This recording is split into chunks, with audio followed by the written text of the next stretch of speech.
Don't make a big deal out of something that's not a big deal. Really, now when I ride with her, it just makes my prayer life stronger. But why don't you too make a decision that you are not going to make a big deal out of something that's really not a big deal?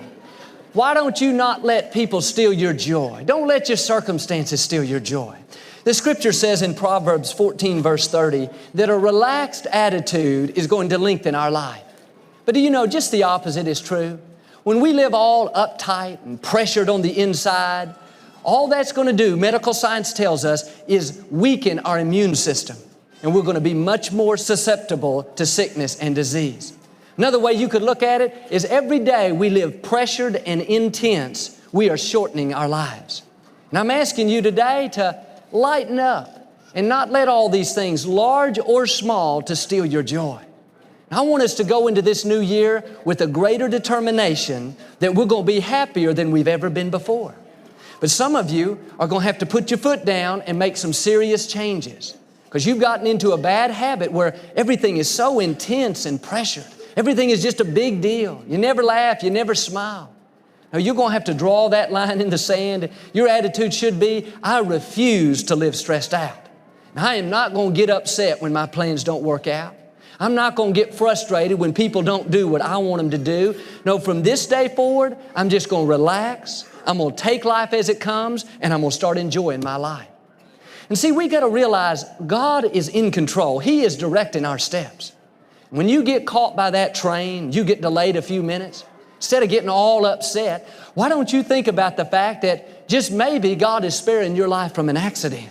You could turn it all around and say, Father, I thank you that you're in control and that you're protecting me and you got me right where you want me. Or maybe when you have to work around that person that's kind of irritable, maybe he's got a bad attitude, he gets on your nerves, instead of getting all bent out of shape, why don't you think about the fact that maybe God has you there so you can be a good influence on him? Why don't you just pray, Father, help me to let my light shine. Help me to make a good impact in his life. What I'm saying is instead of always trying to change everybody and change all your circumstances, why don't you just relax and let God change you? Why don't you make a decision that you're going to keep a smile on your face and you're going to enjoy your life no matter what comes your way? Friends, staying full of joy is a powerful weapon. Staying full of joy is spiritual warfare. Don't be determined that you're never going to have any problems in life. Be determined that you're going to stay full of joy in the midst of your problems.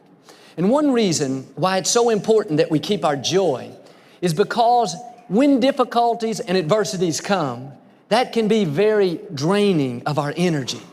Having a child that's not doing right, a rebellious child, that can take a lot of your energy. Having a physical sickness, a financial problem, or just dealing with somebody that's irritable all the time, that can be very draining. And if you don't have your joy, you're not going to have the strength you need to really fight the good fight of faith.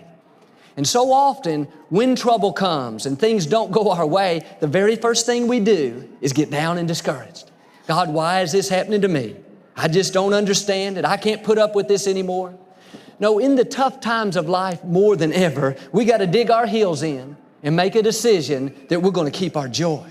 Because when you have your joy, you're going to be strong. And when you're strong, all the forces of darkness won't be able to defeat you. And I'm convinced some of you today, you'd see your whole situation turn around if you simply get your joy back. I believe you'd see new victories. You'd even rise to new levels if you would just quit living so uptight and stressed out. Well, you say, Joel, you don't know what I'm going through. I've got so many problems. My child won't do right, or my health is not very good. I've got all this adversity. But really, you more than ever need to keep your joy, because the joy is going to help you to have the strength. The joy will help you to persevere. The joy is going to be a big part of what gets us through the difficulty. And I love what Habakkuk said there in the Old Testament. He said, although the fig tree shall not blossom and there be no fruit in the vine, yet will I rejoice and joy in the God of my salvation. He was saying